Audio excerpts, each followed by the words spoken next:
मैं परिंदा बेसब्र था उड़ा जो दर बदर, कोई मुझको यूं मिला है जैसे बंजारे को घर। नए मौसम की सहर या सर्द में दोपहर, कोई मुझको यूं मिला।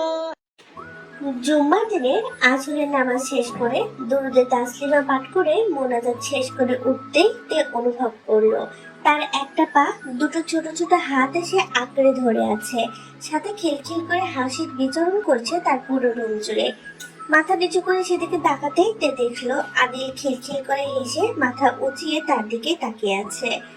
তে ভেবাচাকা খেয়ে রুমের দরজার দিকে তাকাতে দেখলো সেখানে জিমিন, রোজ আর আইয়ো দাঁড়িয়ে।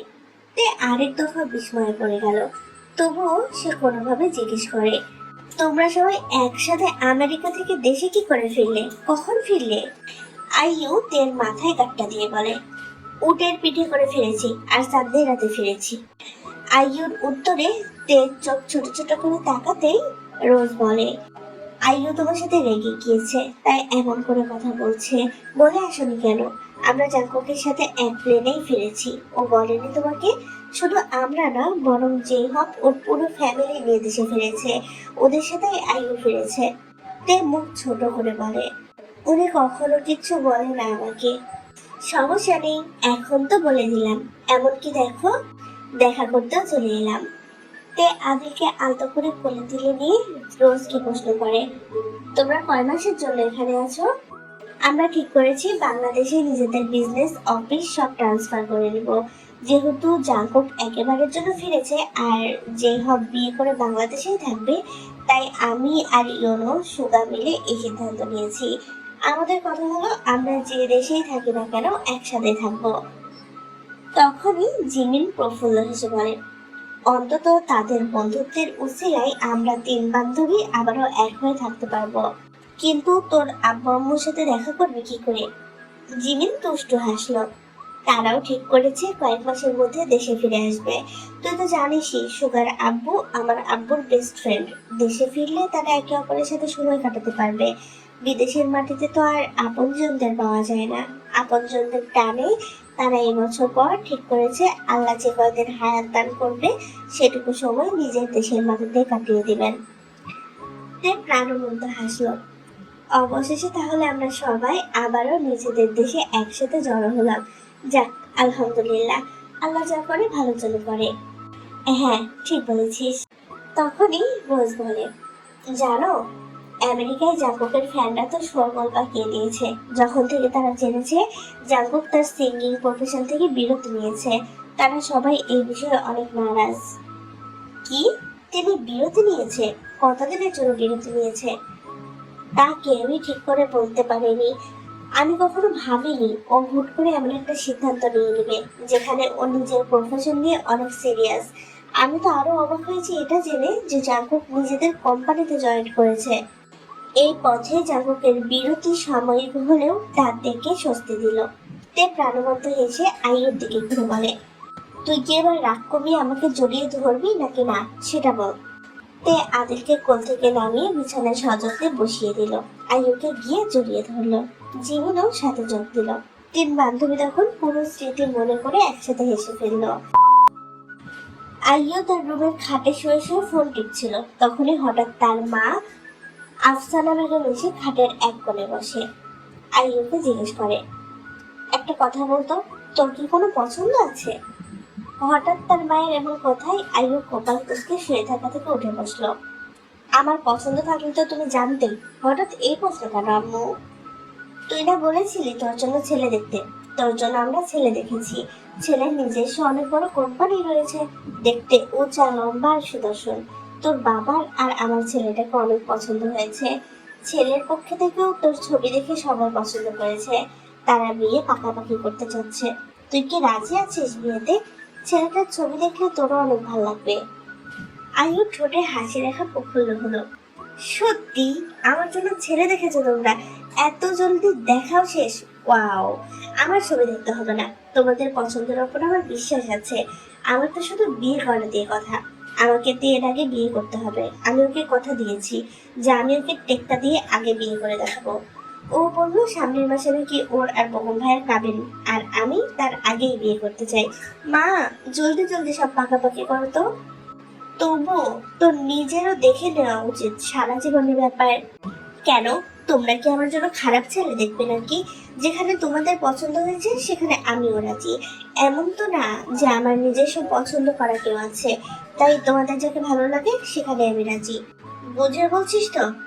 হ্যাঁ, বুঝে বলছি। ছেলের বাড়ির সবাই তোকে দেখে পছন্দ করেছে, শুধু তোর মত নেওয়া বাকি ছিল। সব ঠিকঠাক হলে আমরা সামনের সপ্তাহে বিয়ের ডেট ফেলি। শোনো, এত জাঁকজমকের প্রয়োজন নেই। আমি জিমিনের মতো ঘরোয়া ভাবে বিয়েটা করতে চাই। তোমরা চাইলে ওয়ালিমাটা বড় করে করো। মোট কথা, আমি সুন্নতি নিয়মে বিয়ে করতে চাই। ঠিক আছে, তুই তাহলে তোর বান্ধবীদের জানিয়ে দিস। ওকে আম্মু। এদিকে তে সবেমাত্র অফিস থেকে ফিরে এসেছে।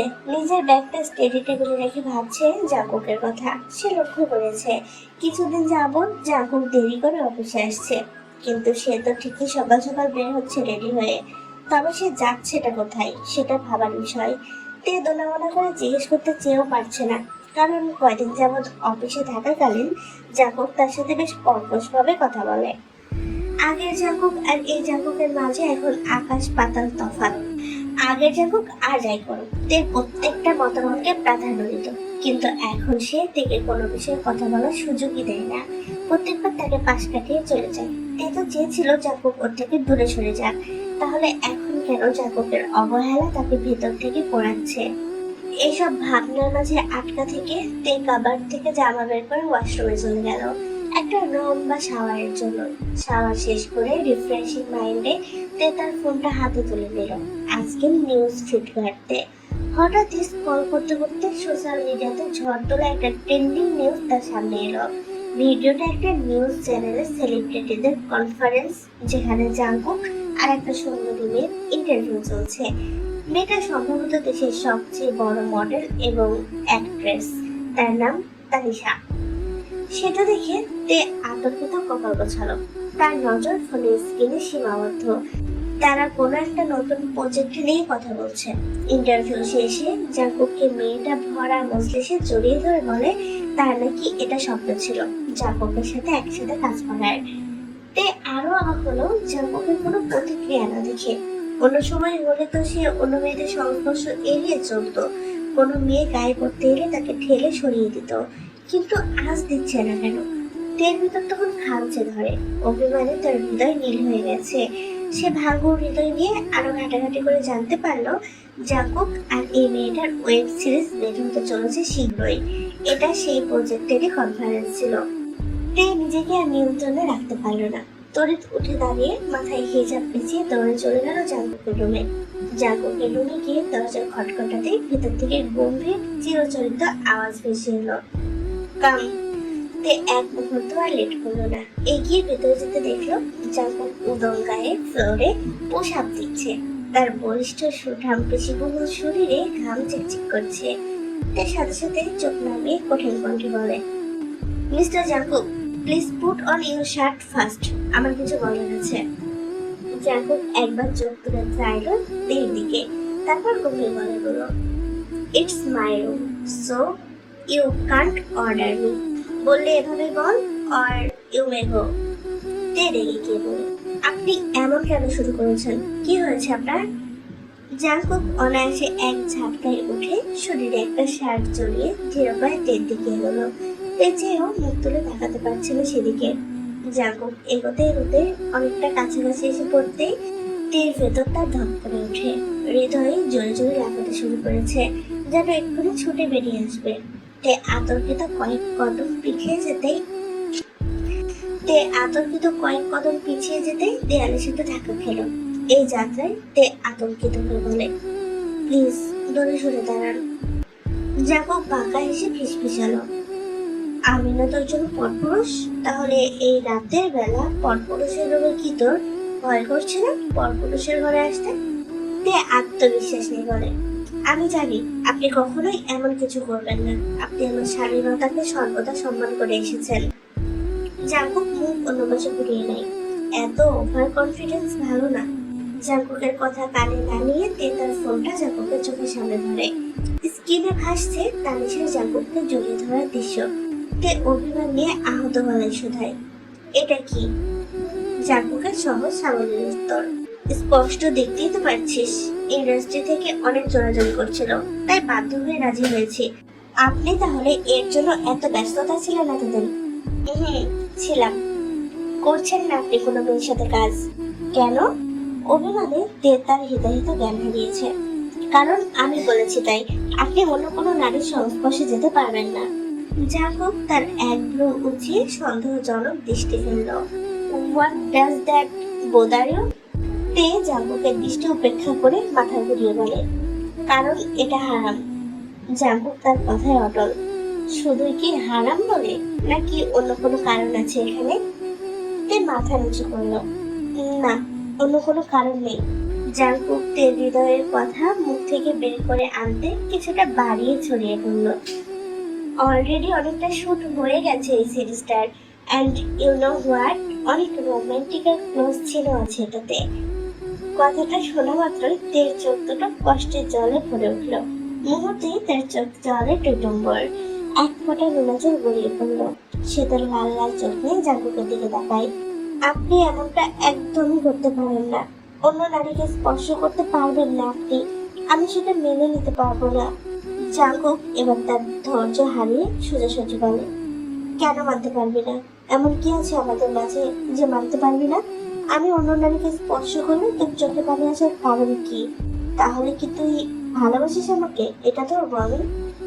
জাঙ্কুকের কথায় হঠাৎ তের বোধ ফিরল। সে বেশ ভালো বুঝতে পারলো যে জাঙ্কুক ইচ্ছে করে তার মুখ থেকে মনের কথা বের করতে এমন করেছে। সেই সুযোগ জাঙ্কুককে না দিয়ে কথা সেখানে থামিয়ে তে এক প্রকার পালিয়ে বেরিয়ে আসলো।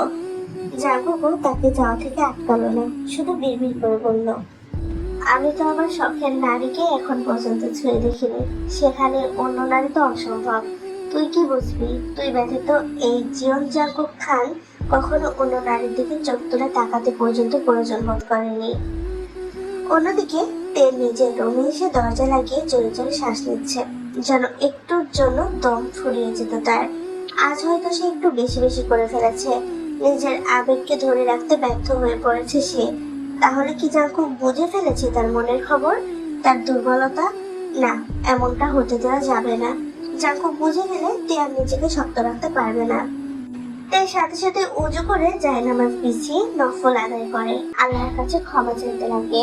সে রাতে কাঁদতে কাঁদতে জায়নামাজে ঘুমিয়ে পড়েছিল। তার ঘুম ভাঙলো ফজরের আজান শুনে। সে উঠে পুনরায় উজু করে ফরজ আদায় করে নিল। রাতের চিন্তা মাথায় আসতেই সে ফোনটা হাতে নিল, পজিটিভ কিছু দেখার আশায়। সোশ্যাল মিডিয়াতে ঢুকতেই প্রথমে একটা বিতর্কের পোস্ট এলো তার সামনে। মিডিয়াতে নেটিজেনরা সরগোল পাকিয়ে দিয়েছে জাঙ্কুককে নিয়ে। জাঙ্কুক নাকি শুটের মাঝে প্রজেক্ট ক্যান্সেল করে দিয়েছে, বিনিময়ে সে নিজের পকেট থেকে ক্ষতিপূরণও করেছে। পোস্টের কমেন্টে অনেকে তাকে বেপরোয়া বলেছে, আবার অনেক অন্ধভক্তরা তাকে তবুও ভালোবাসা দিয়ে পাশে থেকে ইতিবাচক কমেন্ট করেছে। তে অবাক হলো, অনেক অবাক হলো। তার অনেক আশ্চর্য লাগছে, আবার মনে মনে অনেক আনন্দ কাজ করছে। তে বুঝতে পারলো জাঙ্কুক প্রকাশ না করলেও এখনো সে ঠিক আগের মতোই তের ভালো লাগা খারাপ লাগার বিষয়গুলোকে মূল্যায়ন করে। তে আল্লাহকে শুকরিয়া জানাতে লাগলো। জাঙ্কুক অফিসে বসে ল্যাপটপে কিছু কাজ করছিল, তখনই তার ফোনে জিহাবের কল এলো। জাঙ্কুক ফোন হাতে রেখে কলটা রিসিভ করলো। বল। জাঙ্কুকের গলা শোনা মাত্রই জিহাব ফুরফুরে মনে বলে, শোন, সামনে শুক্রবার আমার বিয়ে। অবশেষে বিয়েটা করেই ফেলছি। তাহলে মেয়ে নাকি আম্মুই দেখে রেখেছে, আমি দেখি নাই। তাদের নাকি খুব পছন্দ হয়েছে, মেয়ে নাকি অনেক সুন্দর। তাদের কথা শুনে মনে হলো আমি জিতছি রে ভাই। কিন্তু একটা সমস্যা কি জানিস? জাঙ্কুক নীরবে সব শুনে নির্বিকার ভঙ্গিতে উত্তর করলো, হোয়াট? আব্বু আম্মু ওই আইয়ুদের বাসায় আমার কাবিন ফেলেছে। ওই দিন নাকি ওরও কাবিন হচ্ছে। তারা যাচ্ছে একসাথে সেই অনুষ্ঠানটা করতে। শেষমেশ নাকি নিজের বাড়ি থাকতে ওই শাকচুন্নির বাড়িতে আমার বিয়ে পড়ানো হবে। আজই এখন কি করতে বলছিস?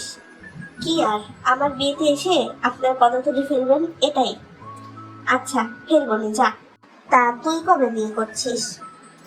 আমার বিয়ে নিয়ে তোকে মাথা ঘামাতে হবে না, সময় মতো দেখবি সব হবে। ঘামাতে হবে না মানে? তোর কলিজার বন্ধু হই আমি না ঘামালে কে ঘামাবে? পরে তো আমাদেরই সাহায্যের প্রয়োজন পড়বে, দেখিস। দেখা যাক।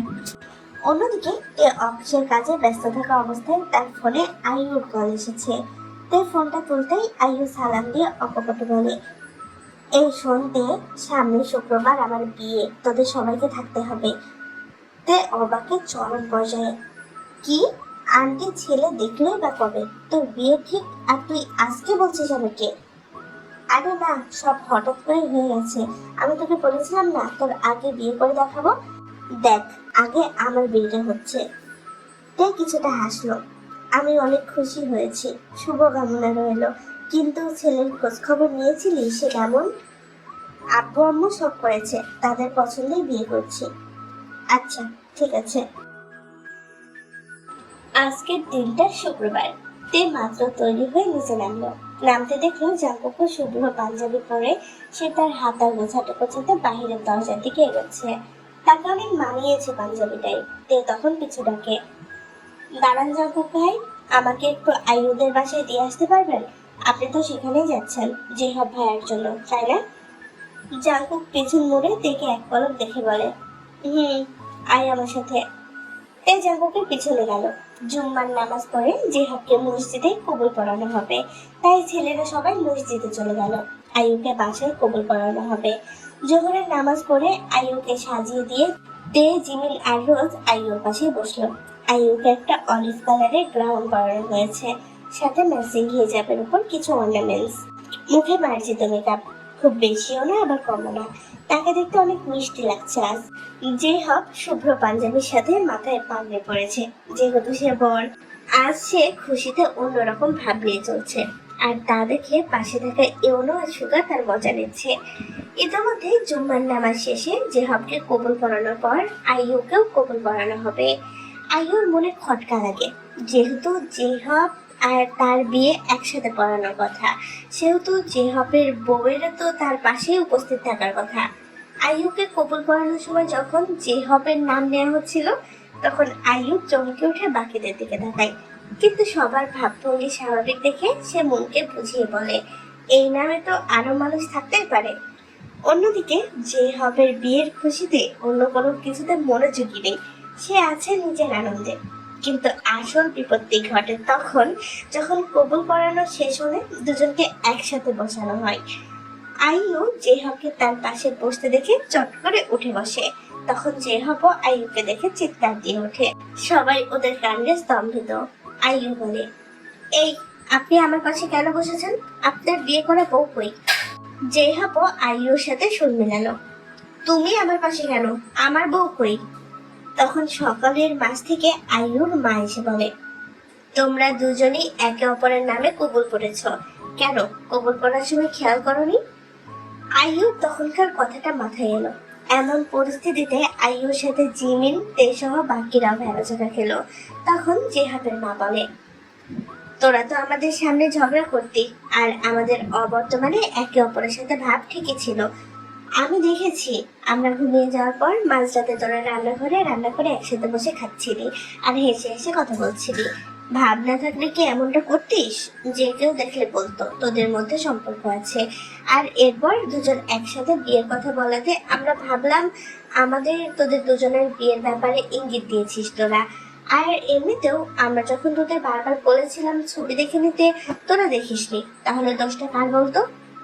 যে হক বলে, মা, তোমরা ভুল বুঝেছো। সেদিন তো আইয়ু আমার রামেন খেয়ে ফেলেছিল বলে আমিও ভাগ বসিয়েছিলাম। মা, আমি এই বিয়ে মানছি না, আমার সাথে একটা প্রতারণা হচ্ছে। আইয়ু রাগে ফুঁসে ওঠে, আপনি কি মানবেন না? আমি এই বিয়ে মানছি না, এর সাথে আমি থাকতে পারবো না, একদমই না। যে হব প্রত্যুত্তর করে, এই 47 সাথে থাকলে ও তো দিন রাত আমার মাথার চুল ছিঁড়বে, মাথার মগজ বের করে চেটে পুটে খাবে। ও মা, আমাকে বাঁচাও এর হাত থেকে। জিনেবা চোখ রাঙিয়ে ছেলেকে বলে, যাই হোক, ভুল তোদেরই, তোরা কেন বলেছিলি আমাদের পছন্দে বিয়ে করবি? আমরা আমাদের পছন্দই তোদের বিয়েটা করিয়েছি। এখন ভরা মজলিসে আমাদের নাক কাটবি না বলে দিলাম। জিহাব আর আয়ু হতাশে মুখ ফিরিয়ে নেয়, একে অপরের দিকে চেয়ে আছে। যা হয়েছে তা হয়ে গেছে, বিয়েটা তো আর অস্বীকার করা যায় না, তাই না? তোমরা চলো, সবাই টেবিলে এসে খেতে বসো। খাওয়ার কথা শুনে জিহাব আগে আগে টেবিলের দিকে এগিয়ে গিয়ে বসতেই যাচ্ছিল, তখন পেছন থেকে আয়ু এসে তাকে ধাক্কা মেরে পেছনে ফেলে বলে, শুনুন, আমি বসবো আগে। সবাই ওদের কাণ্ডে মাথায় হাত দিয়ে দাঁড়িয়ে আছে। তখন রোজ বিড়বিড় করে, একটু আগে এরা বিয়ে মানবে না বলে ঝগড়া করছিল, এখন আবার আগে বছর নিয়ে ঝগড়া করছে। ভবিষ্যতে এরা সংসার করবে কি করে? আমার তো ভেবে মাথা হ্যাং হয়ে যাচ্ছে। খাওয়ার পর্ব চুকিয়ে সবাই আইয়ুর রুমে এসে বসলো। জিহাবকেও তার পাশেই বসানো হলো। জিমিন, তে, রোজ, ইয়োনো, সুগা এবং জাঙ্কুকও সেই রুমে উপস্থিত। তখন কোথা থেকে যেন আইয়ু কয়েকটা কাজিন এসে জাঙ্কুকের হাতে একটা গিটার ধরিয়ে গান করতে বলে। প্রথমে জাঙ্কুক নাকচ করে দেওয়ায় জিহাব তার লটকানো মুখ নিয়ে বলে, একটা গান গেয়ে ফেলবে ভাই, আমার জীবন ধ্বংসের পূর্বে গান গেয়ে ফ্রিতে উদ্বোধন করে দে তুই। জিহাবের কথায় আইয়ু চোখ রাঙিয়ে তাকালো জিহাবের দিকে। ঘর ভরা সবাই জাঙ্কুকের গলায় গান শোনার আবদার ধরে বসেছে। তখন জাঙ্কুক তের দিকে তাকিয়ে হাতের গিটারটা তুলে নেয়। রুম ধরে হইচই শুরু হয়েছে। জাঙ্কুক একটা কাঠের টুল টেনে বসে তের দিকে দৃষ্টি অবিচল রেখে গিটারটা বাজানো শুরু করলো। তে জাঙ্কুককে তার দিকে পলকহীন তাকিয়ে থাকতে দেখে নিজের দৃষ্টি জাঙ্কুকের থেকে সরিয়ে বাইরে তাকায়। তখনই গিটারের আওয়াজ তার কানে এলো, সাথে জাঙ্কুকের পুরুষালী কণ্ঠে গাওয়া গান। জাঙ্কুক তার নেশালো গলায় গাইতে শুরু করে।